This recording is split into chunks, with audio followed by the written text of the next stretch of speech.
स्वागत है आप सभी का एक और न्यू वीडियो पर। देखिए एमपी बोर्ड के 10th और 12th के कुछ सब्जेक्ट के एग्जाम तो हो चुके हैं, बाकी कुछ सब्जेक्ट के एग्जाम आगे होने हैं। पर अभी तक जितने सब्जेक्ट के एग्जाम हो चुके हैं उनमें से एक ना एक पेपर तो जरूर से ऐसा रहा होगा जो कि आपका बिगड़ा होगा। एंड चांसेस है कि जो 12 तारीख को पेपर हुआ है आपके फिजिक्स और इकोनॉमिक्स का वही आपके बिगड़े होंगे, क्योंकि उसका जो पेपर आया था एमपी बोर्ड की तरफ से वो थोड़ा सा टफ आया था, या फिर कहें कि कॉन्सेप्ट बेस आया था। जिन बच्चों ने अच्छे से पढ़ाई की थी वो तो उसको आराम से कर गए होंगे, पर जिन बच्चों ने एवरेज पढ़ाई करी थी, ज्यादा डीप स्टडी नहीं करी थी, उनसे वो पेपर नहीं बने थे। अभी ज़रूरी नहीं है कि सभी बच्चों के एग्ज़ाम बिगड़े हो। जिन बच्चों ने पढ़ाई की थी, पूरे सेशन में काफ़ी अच्छे से मेहनत की थी, उन्होंने तो काफ़ी अच्छे एग्ज़ाम दिए होंगे। बाकी ये तो सब्जेक्ट के ऊपर डिपेंड करता है कि कौन-सा बच्चा किस सब्जेक्ट में वीक है। पर जो आपका जो 12 तारीख को पेपर आया था फिजिक्स और इकोनॉमिक्स का, तो वो वाक़ई थोड़ा-सा टफ आया था, थोड़ा-सा कॉन्सेप्ट बेस्ड आया था। तो बच्चों को ये डर है कि आगे के जो पेपर आएँगे, क्या वो भी ऐसे ही आएँगे? क्या उनमें भी ऐसे ही क्वेश्चन पूछे जाएँगे नए टाइप के, प्रीवियस ईयर से एक भी रिपीट नहीं होंगे, परीक्षा बोर्ड परीक्षा दिन से कोई भी ऑब्जेक्टिव नहीं आएँगे? तो यही डर मैं आपका आगे खत्म कर देता हूँ, क्योंकि मैं अपने मन से नहीं कह रहा हूँ कि पेपर टफ आए थे। आप चाहें तो पेपर की फीडबैक की जो वीडियो बनाई है मैंने आपको हर पेपर के बाद, उसके कमेंट सेक्शन में जाके देख सकते हैं कि बच्चों के किस टाइप के कमेंट आए थे।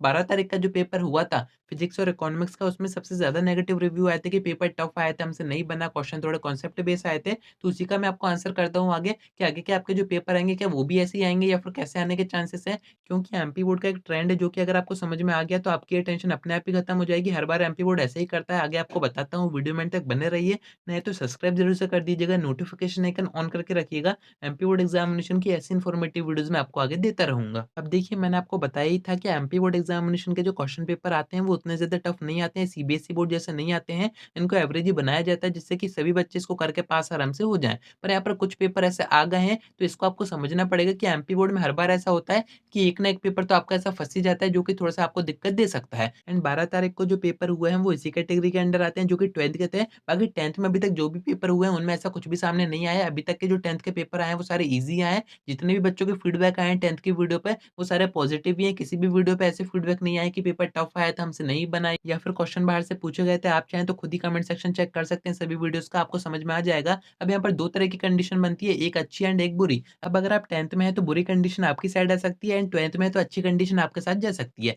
कैसे जा सकती है वो मैं आपको बताता हूँ। देखिए एमपी बोर्ड में होता क्या है, प्रीवियस सेशन के भी अगर आप कुछ पेपर्स देखोगे तो उनमें से एक ना एक पेपर ज़रूर से ऐसा होता है जो कि बच्चों का बिगड़ता ही है, या फिर एमपी बोर्ड की तरफ से एक आध कोई पेपर टफ रख दिया जाता है। अभी क्यों रखा जाता है उसका रीज़न मैं आपको आगे बताता हूँ, पर ऐसा होता है। आप चाहें तो पुरानी वीडियो चेक कर सकते हैं यूट्यूब पर। एक ना एक पेपर ऐसा ज़रूर से आता है जो कि थोड़ा-सा टफ होता है, जो कि बच्चों का बिगड़ता है। अभी क्यों रखा जाता है, तो देखिए जो बच्चे टॉपर्स होते हैं, अब एमपी बोर्ड को अपनी मेरिट तो बनानी होती है, तो एमपी बोर्ड सब में ये तो शो नहीं कर सकती कि हमने तो आसान पेपर दिए थे, कोई भी बच्चा इसको करके आराम से मेरिट में आ जाएगा। तो एक पेपर टफ रखा ही जाता है जिससे कि जो टॉपर्स हैं, जो कि अपनी शक्तियों का यहाँ पर यूज़ कर पाएँ, दिखा पाएँ कि हमने वाक़ई पढ़ाई की थी। तो ये जो एक सब्जेक्ट का पेपर टफ आता है वही डिसाइड करता है कि कौन मेरिट में आएगा। मेरी शक्तियों का गलत इस्तेमाल किया गया है माँ।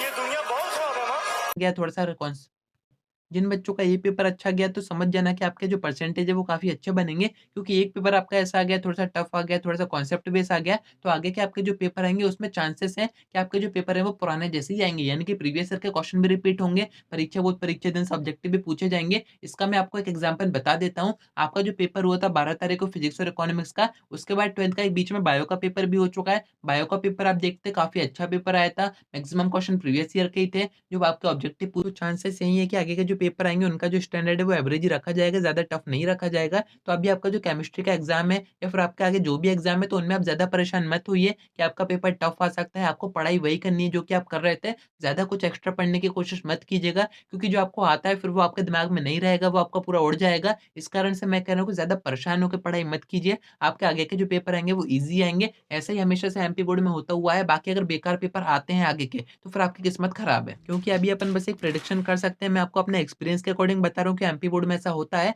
बाकी देखिए 10th के अगर आप पेपर देखेंगे तो अभी तक के सारे ईज़ी आए हैं, पर अभी आपके आगे जो 2 या 3 एग्ज़ाम बचे हुए हैं, उसमें चांसेस है कि ऐसा पेपर आ सकता है, थोड़ा-सा कॉन्सेप्ट बेस आ सकता है, थोड़ा-सा टफ आ सकता है, या फिर कह सकते हैं थोड़ा-सा हार्ड आ सकता है। रीज़न मैंने आपको बता ही दिया है कि फेयर कॉम्पिटिशन अगर रखना है तो सबको एवरेज पेपर तो दे नहीं सकते हैं, क्योंकि जो टॉपर होते हैं वो अपने अकॉर्डिंग पढ़ाई करते हैं, डीप स्टडी करते हैं। बाकी जो एवरेज स्टूडेंट होते हैं वो उतनी पढ़ाई करते हैं, तो कहीं न कहीं यहाँ पे डिफरेंस होना चाहिए। इस कारण से मैं कह रहा हूँ, बाकी इसका कोई कन्फर्मेशन नहीं है, मैं आपको एक प्रेडिक्शन बता रहा हूँ कि एमपी बोर्ड के प्रीवियस सेशन में ऐसा हुआ है। आप चाहें तो अपने सीनियर से भी पूछ सकते हैं, उनसे आप पूछेंगे कि आपके टाइम पर कौन-सा टफ पेपर आया था, तो वो आपको एक ना एक पेपर ज़रूर से बताएँगे। तो इस वीडियो के थ्रू मैं आपको यही समझाना चाह रहा हूँ कि ज़्यादा परेशान मत होइए, ज़्यादा ओवरथिंकिंग मत कीजिए कि आगे के पेपर कैसे आएँगे। जो भी पेपर आएँगे वो एवरेज स्टैंडर्ड के आएँगे, आगे जो भी आएगा वो आपको दिख ही जाएगा। बाकी परेशान होके पढ़ाई आपसे वैसे भी नहीं होगी, आप ज़्यादा सोचोगे तो जो आपको पता है, जो आपने याद कर रखा है वो भी आपके दिमाग से उड़ जाएगा। क्योंकि काफ़ी बच्चों के मेरे पास मैसेज आ रहे हैं, डीएम आ रहे हैं, एक ही कॉमन क्वेश्चन पूछा जा रहा है कि 12 तारीख को जो पेपर हुआ था फिजिक्स और इकोनॉमिक्स का, क्या वैसे ही पेपर आगे के भी आएँगे? तो इस वीडियो में मैंने आपको ये बात साफ कर दी है, वैसे भी आप 12th में हैं तो आपका तो एक पेपर ऐसा आ ही चुका है, आगे के पेपर ऐसे नहीं आएँगे।